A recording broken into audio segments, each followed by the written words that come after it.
The odds were 1 in a billion. Most players in the Tower of Trials struggle to upgrade a weapon just once without it shattering into dust. But here was a guy standing in a dark labyrinth, laughing while he used 10 lottery scrolls in a row. For anyone else, it was digital suicide. For him, it was a 100% guarantee. He didn't just succeed, he created a 10-old dagger, a feat so statistically impossible it broke the internet and crashed the global rankings in minutes. But he wasn't a hacker and he wasn't lucky. He was a man who had spent 11 years memorizing every glitch and secret of a dead game. And now that the game has become reality, he's the only one who knows how to break the rules. Imagine a game so poorly designed that it feels like the developers didn't want you to play it, they wanted to personally ruin your life. Welcome to the Tower of Trials, a VR nightmare that's less of a masterpiece and more of a digital torture chamber. Most games die because of bad marketing or lag.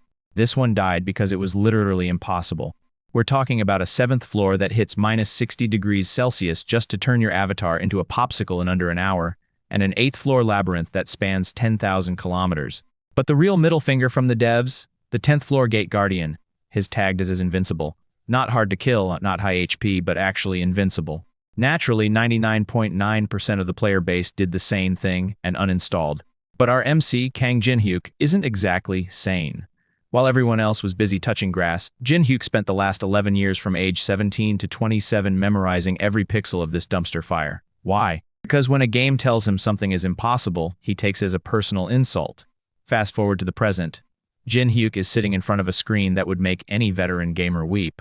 You have conquered the 50th floor. Congratulations. You have cleared the Tower of Trials for the first time ever. As the only human on the planet to see the end of this hellscape. But here's the cold reality of being a pro gamer in a dead game. Nobody cares. As a small-time streamer with about 20 loyal viewers, making a staggering $500 a month. That's not luxury penthouse money, that's barely enough for fried chicken and beer money.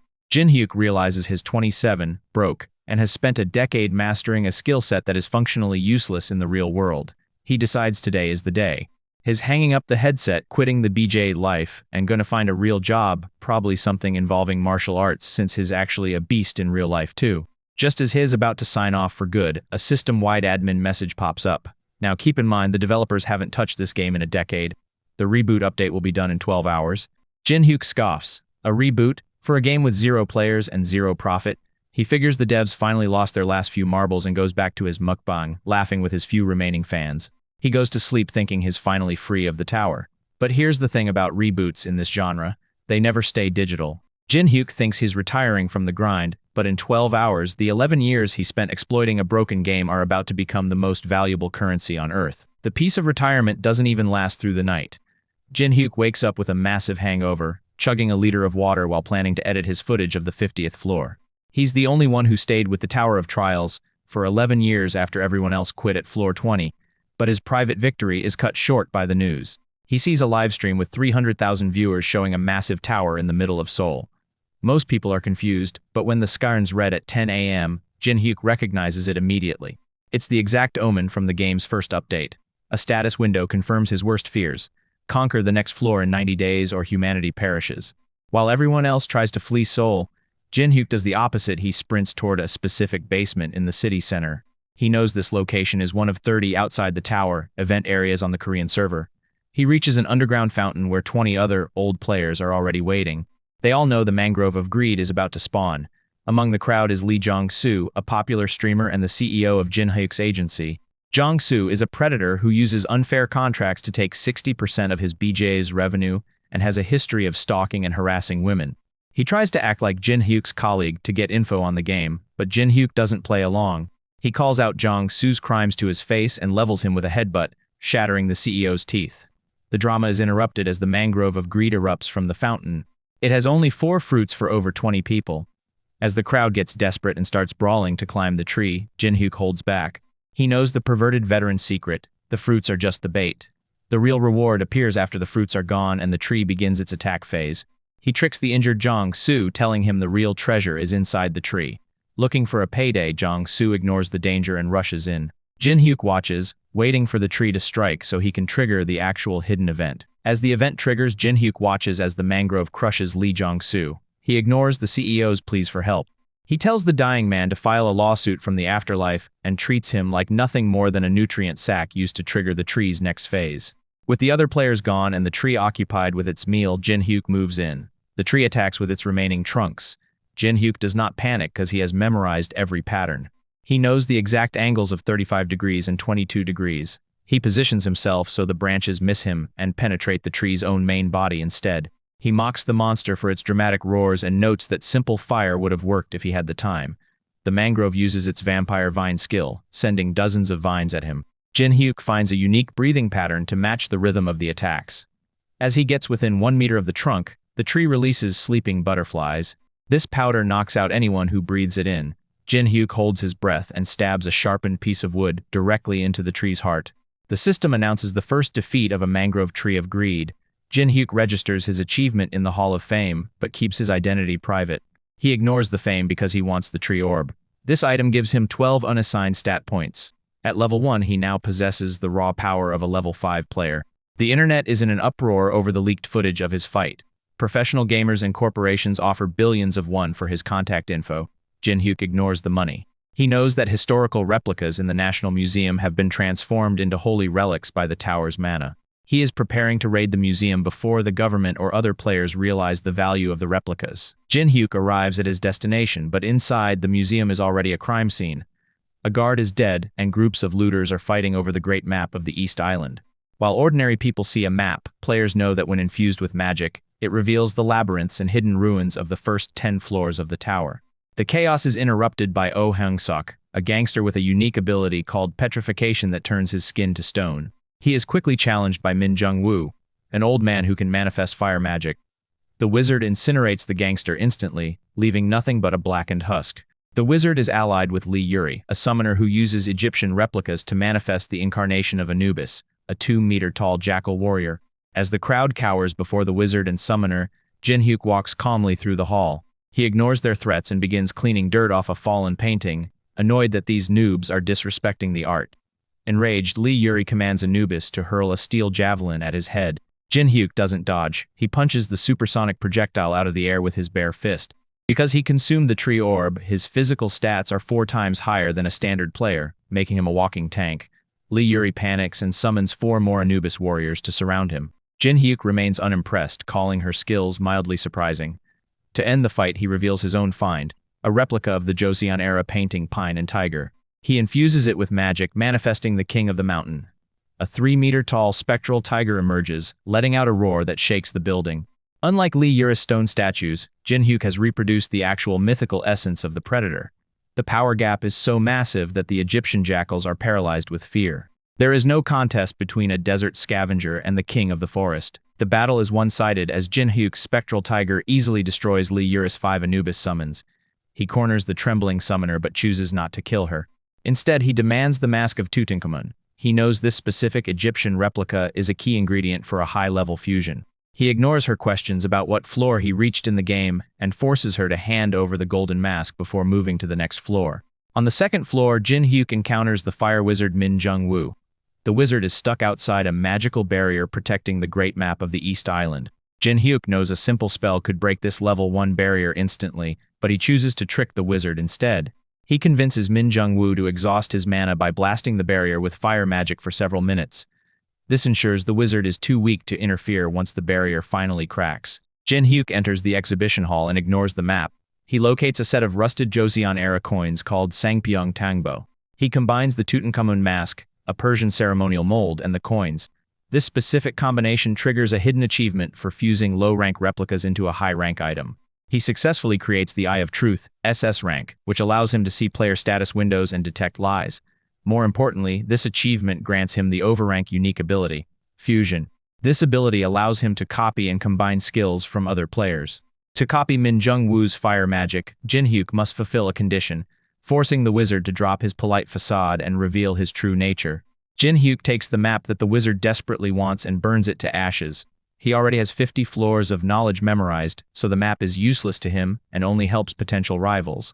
The wizard loses his temper and begins cursing, which satisfies the copy condition. Jinhyuk successfully acquires the element of fire and leaves the museum with several top-tier advantages before the tower's first floor even officially begins. Back inside the museum, Min Jung-woo is paralyzed with rage after Jinhyuk burns the map. The wizard threatens to kill him once his magic recovers, but Jinhyuk immediately shuts him down.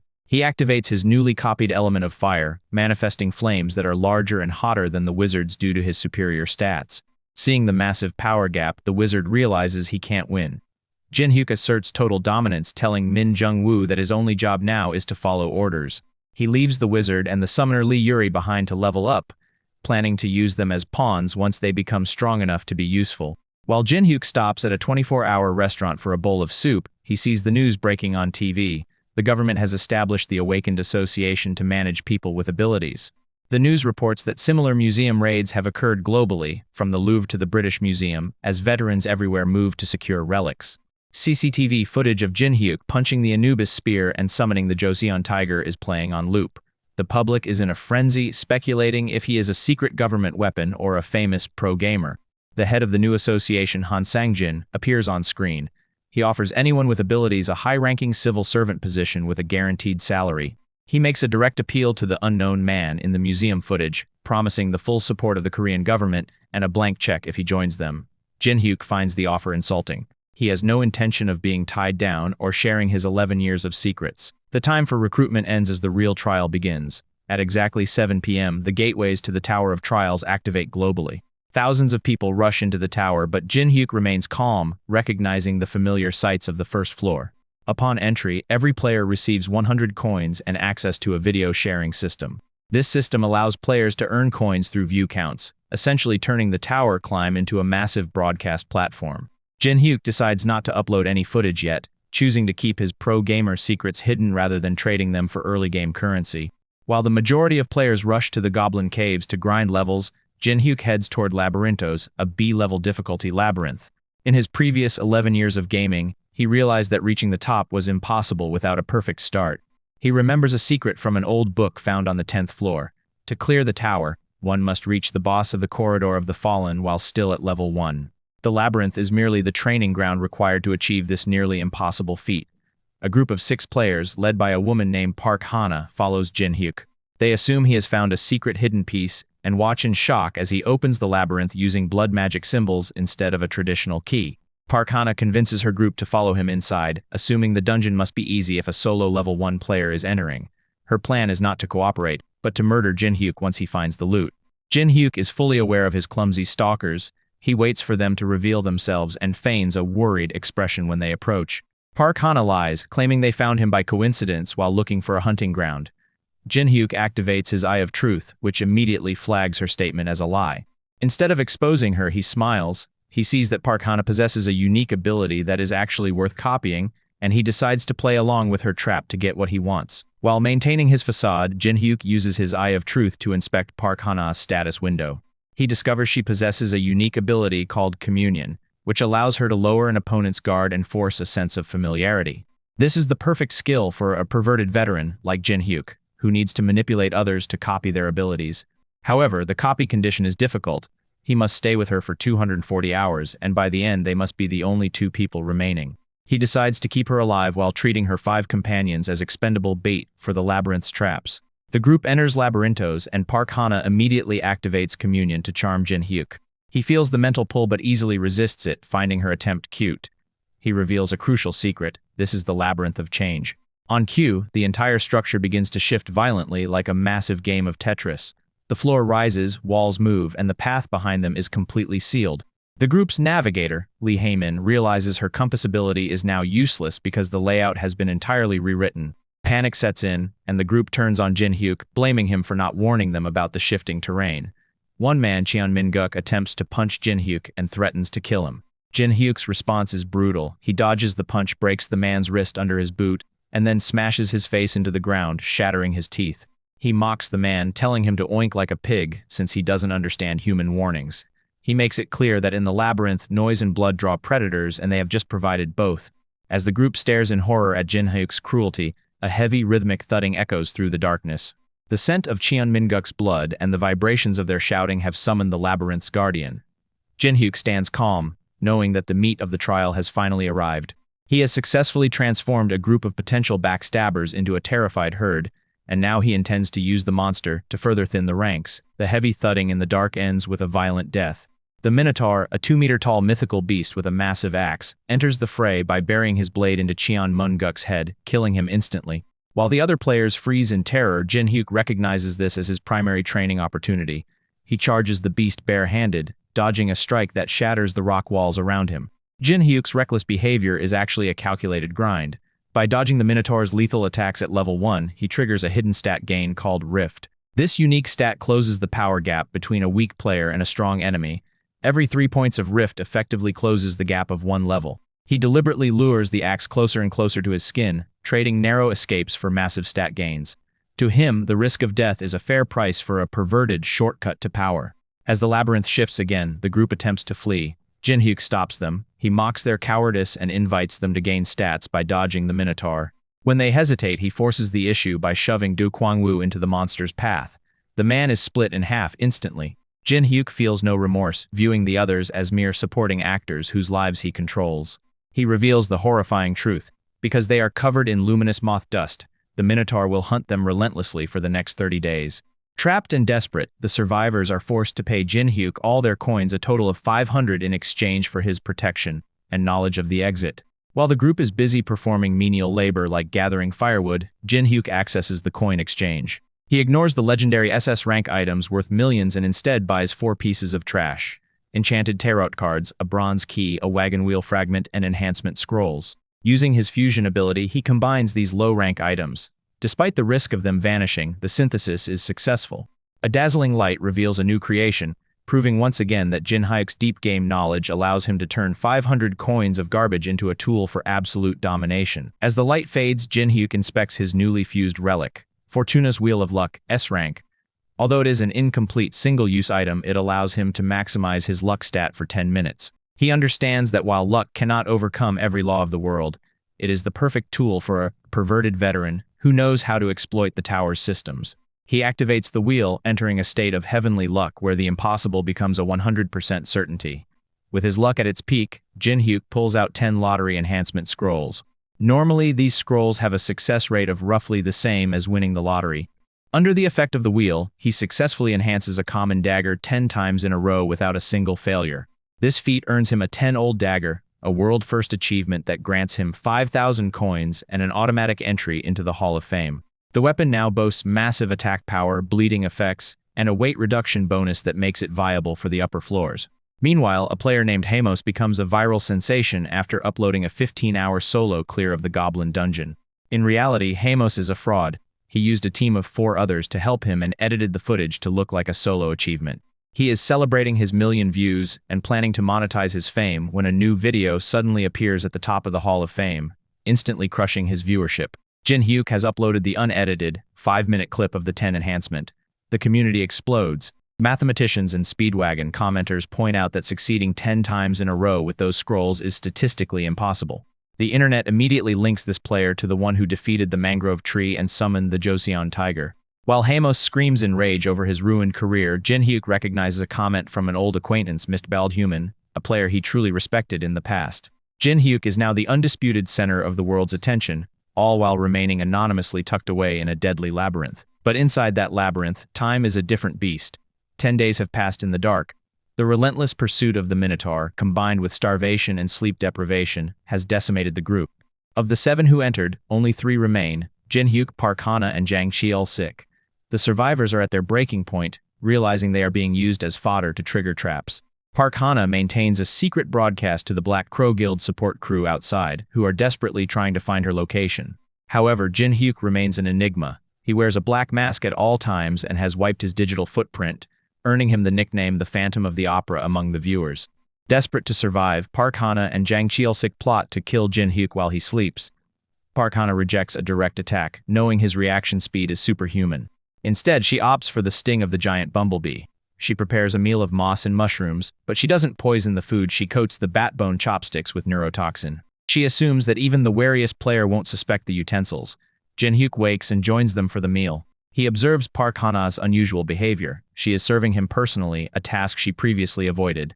He swaps his chopsticks with Jang Cheol-sik's in a split-second maneuver. As the group eats together, it isn't Jinhyuk who collapses. Jang Cheol-sik begins vomiting blood and dies of heart failure within seconds. Jinhyuk reveals his reasoning. In a death trap like the tower, even the smallest change in a person's routine is a red flag. He didn't survive 11 years because of luck, but because he analyzes every trivial detail. Jinhyuk turns his attention to the invisible viewers in Park Hana's chat. He mocks them for their cowardice behind a monitor and then drops a bombshell. He reminds them of the tower's rules. Live broadcasts are strictly forbidden unless fighting a boss. By maintaining a secret feed for 10 days to provide outside support, Park Hana and the Black Crow Guild have committed misconduct. As the system prepares to issue a penalty, the viewers panic and flee the chat. Park Hana is left entirely alone, her support system dismantled and her last ally dead. The consequences for that misconduct are immediate.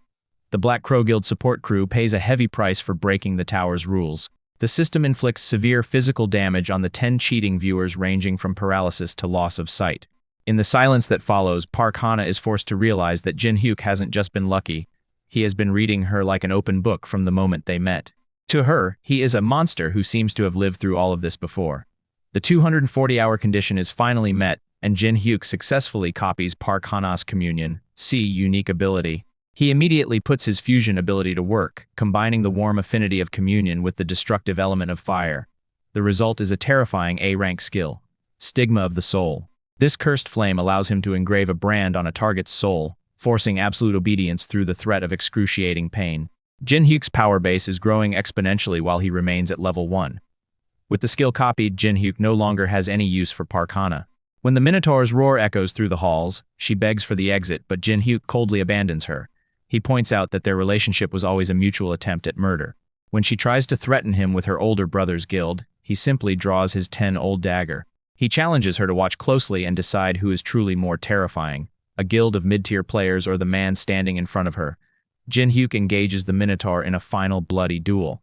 Unlike their previous encounters where he only dodged to raise his rift stat, he now goes on the offensive. Using his enhanced agility and the bleeding effects of his dagger, he shreds the monster's leg joints.